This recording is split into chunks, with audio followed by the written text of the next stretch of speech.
জীবনে ভালোভাবে বাঁচতে হলে আর ভালোভাবে নিজের জীবনটাকে কাটাতে হলে কোনো রাজা বাদশার সাথে বিয়ে হওয়ার প্রয়োজন হয় না। যদি পাশের মানুষটা একটু কেয়ারিং হয় আর নিজের চাহিদা অনুযায়ী নিজের মূল্যবান সময়টুকু আপনাকে দেয়, তাহলেই কিন্তু আপনি সুখী।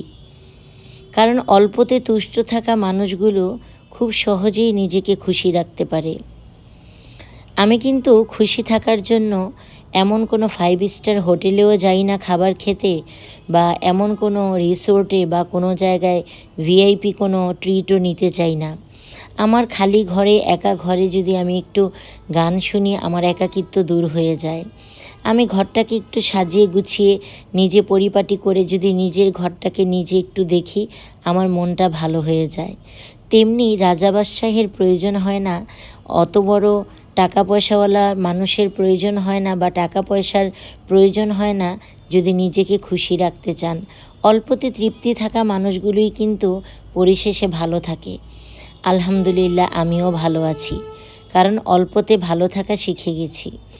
আর অল্প বলতে আমার কাছে যেটা বোঝায় সেটা হচ্ছে সুখ, স্বাচ্ছন্দ্য, নিজের পরিবারের সাথে থাকা। আল্লাহ হাফেজ।